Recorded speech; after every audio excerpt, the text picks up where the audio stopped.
Mais um vídeo, e esse vídeo é uma introdução. Então, eu fiz uma análise psicológica sobre 5 pacientes da série brasileira Sessão de Terapia. Portanto, após esse, se seguirão mais 5 vídeos, porque são 5 pacientes. Então, eu apresento a vocês a Júlia, que é interpretada pela Maria Fernanda Cândido, o Breno, interpretado pelo Sérgio Guizé, a Nina, interpretada pela Bianca Miller.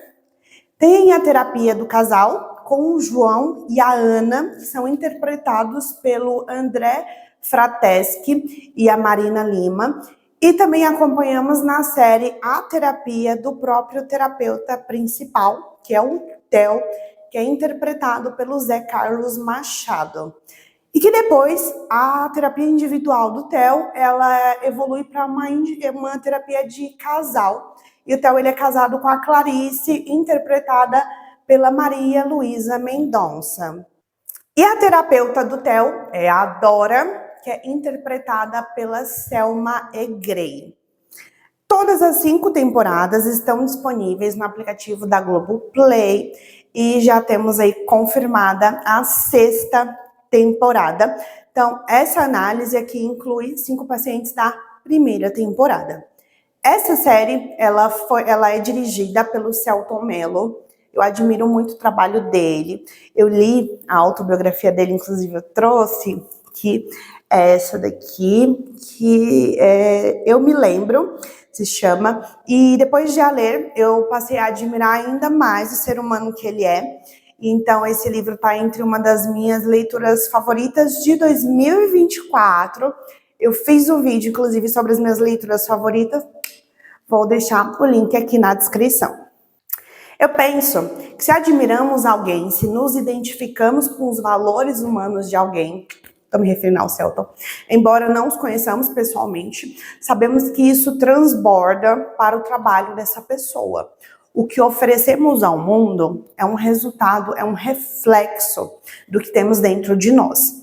E essa série, Sessão de Terapia, é uma das minhas séries favoritas da vida. Não só por estar relacionada com uma das áreas que eu mais tenho entusiasmo em estudar, que é a psicologia, mas também porque foi criada, tudo que acontece nela, todos os diálogos, foi criada com muita humanidade.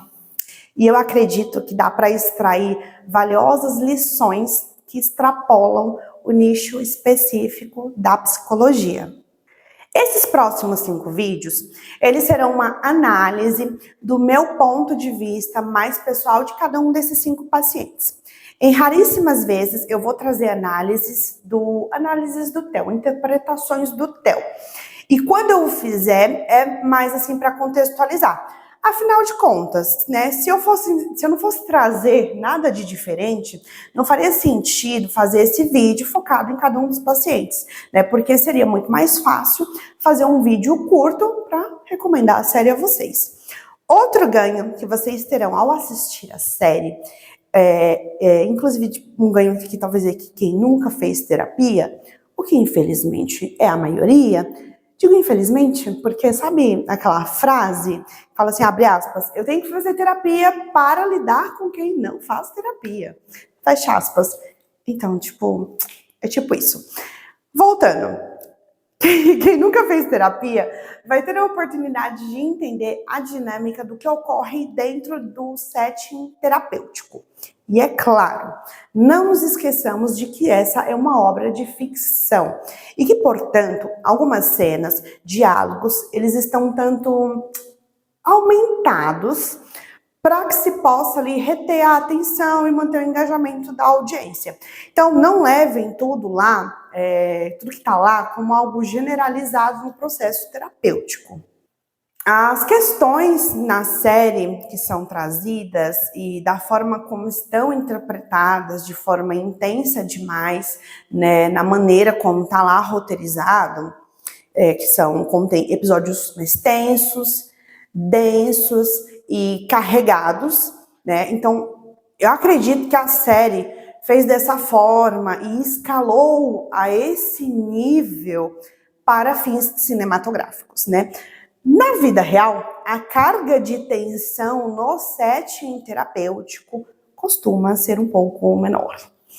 Já nesse episódio de introdução, eu tenho que analisar aqui com vocês o vídeo de abertura da série. Então vamos lá, vou colocar aqui o vídeo para vocês. Então o que eu tô vendo? Eu tô vendo tintas pretas que caem em um líquido claro. E embora a tinta seja da mesma cor, ela tem variações no tom. Achei massa demais isso. E para mim, essa abertura conversa com o conceito sombra do psicólogo Carl Gustav Jung. E ele criou esse conceito para falar sobre o inconsciente e como o inconsciente opera, né, nos nossos pensamentos, que por fim se transformam em atitudes. Só para ressaltar, entendam o conceito sombra como análogo ao conceito de inconsciente, tá?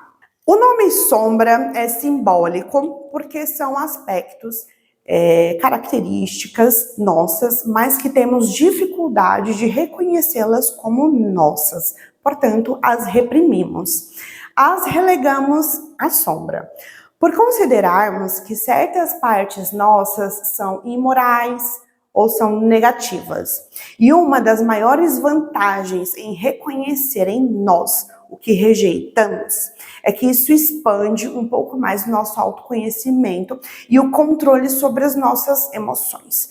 Só porque negamos algo nosso, isso não significa que isso não vá mais existir ou influenciar o que não vá mais influenciar nossos pensamentos, atitudes e escolhas, né? O que negamos, ele só ganha mais força e exerce ainda mais domínio sobre nós.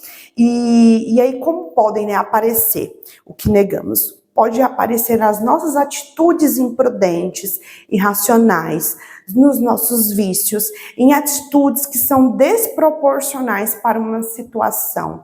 Aparecem nos subtextos das nossas conversas e fica claro no oposto do que estamos dizendo.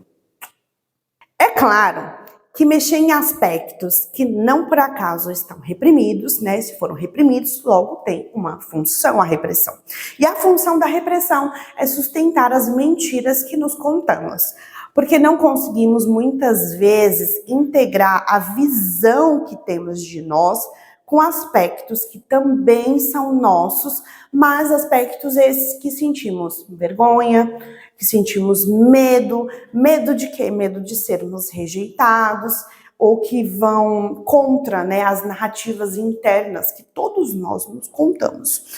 Somos animais gregários. Precisamos das relações com os outros para sobrevivermos. E às vezes o preço que pagamos para sobreviver e pertencer e ser aceito é relegar à sombra uma parte que é nossa. Então, jogar luz sobre a sombra é um processo muito, muito doloroso. Ele requer mais do que coragem, requer mais do que abnegação. Requer abrir mão de narrativas internas que nos contamos, mas que nos ancoram em uma situação de sofrimento. Intenso sofrimento. Mas que ao menos é um sofrimento conhecido, um sofrimento previsível. Gostamos tanto de rotina e controle que é muito confortável sofrer pela mesma coisa inútil e ancorante.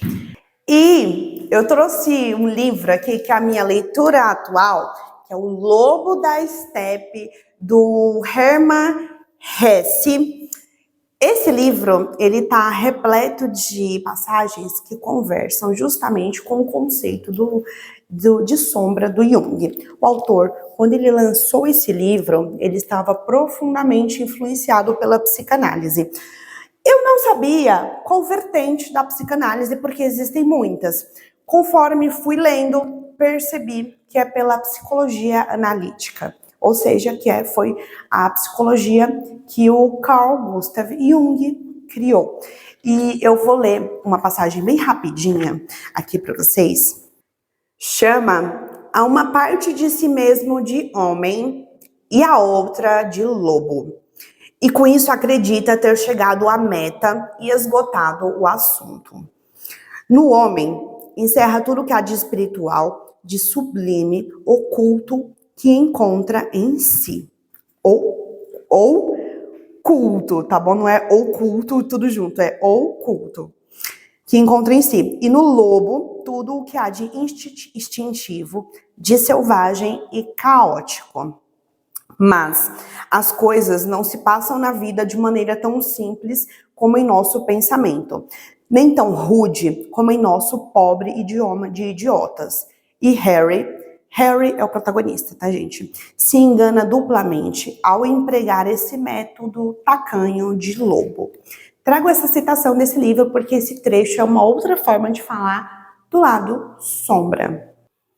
No caso, ele está se referindo ao lado sombra aqui do protagonista, o Harry Heller, que lida com o seu lado sombra, esse lado que é mais instintivo, mais agressivo, mais primitivo. Então, ele dá o nome dele de Lobo da Estepe, né? Isso seria uma forma de, até mesmo sofisticada, eu diria, de se apropriar do lado sombra. Então, o protagonista, ele se apropria do lado sombra dele. Inclusive, o autor desse livro, como eu falei para vocês, escreveu influenciado pela psicanálise, inclusive até o nome, o Lobo da Estepe, essa cisão de transformar, de falar do lado sombra, de entrar em contato com o lado sombra através de uma cisão, também remete a uma psicologia do Jung. Isso eu consegui perceber primeiro. Agora, que tinha muitas outras questões que o autor traz, que falam do conceito de sombra do Jung, eu reparei hoje. Inclusive, ó, como que tá o livro, gente? Tá todo marcado, eu leio os livros marcando tudo. Vou trazer um outro trechinho aqui, que é bem curtinho, mas vale a pena, que também é interessante, porque fala muito do conceito de sombra, com outras palavras um tanto mais poéticas. Assim, o burguês queima hoje por herege e enforca por criminoso aquele ao qual amanhã levantará estátuas. Tem uma frase do Fyodor Dostoiévski que diz, abre aspas, temos somente uma coisa, não ser digno do meu sofrimento, fecha aspas. Eu acho essa frase bem impactante e é com ela que eu termino de falar sobre o conceito sombra. Se o sofrimento é inevitável, que ao menos soframos pelo que realmente vale a pena. E o processo terapêutico é um ambiente que vai jogar mais luz sobre o nosso lado sombra. Perceba também aqui na abertura que os tons de preto, eles caem sobre um líquido claro. Então, é a sombra ganhando luz, né? Eu acho essa abertura sensacional. Para mim, na minha interpretação, é o que ela representa, né? E quando olhamos nos olhos dos monstros que não queremos ver, é importante ter alguém ao nosso lado. E o psicólogo é essa pessoa. No processo terapêutico, sofremos, mas o paciente não está só. Tem alguém para ajudá-lo a conter tudo que parece insuportável. Esse é o papel do psicólogo. Ele não vai te dar conselho, ele não vai te dizer o que fazer, porque só você tem as respostas. Um psicólogo é um facilitador no processo árduo de autoconhecimento. Então, os vídeos, eles não serão só uma análise com foco nas questões de sofrimento intenso que levaram esses 5 pacientes à terapia. O intuito também é colocar uma lupa, né, com foco em dinâmicas que esses pacientes trazem, que podem ser mais comuns do que imaginamos e que talvez até você possa se identificar e vai te ajudar aí a se autoconhecer melhor. Talvez você se perceba repetindo uma dinâmica inconscientemente de algum desses 5 pacientes, desses 5 personagens, né? Estamos todos procurando pela mesma coisa no final de todos os dias, um vínculo genuíno. E para tal fim, existem vários meios. Eu adoro essa frase do Maquiavel. Conforme forem saindo os vídeos, eu vou deixar os links aqui na descrição abaixo e no primeiro comentário fixado. É isso.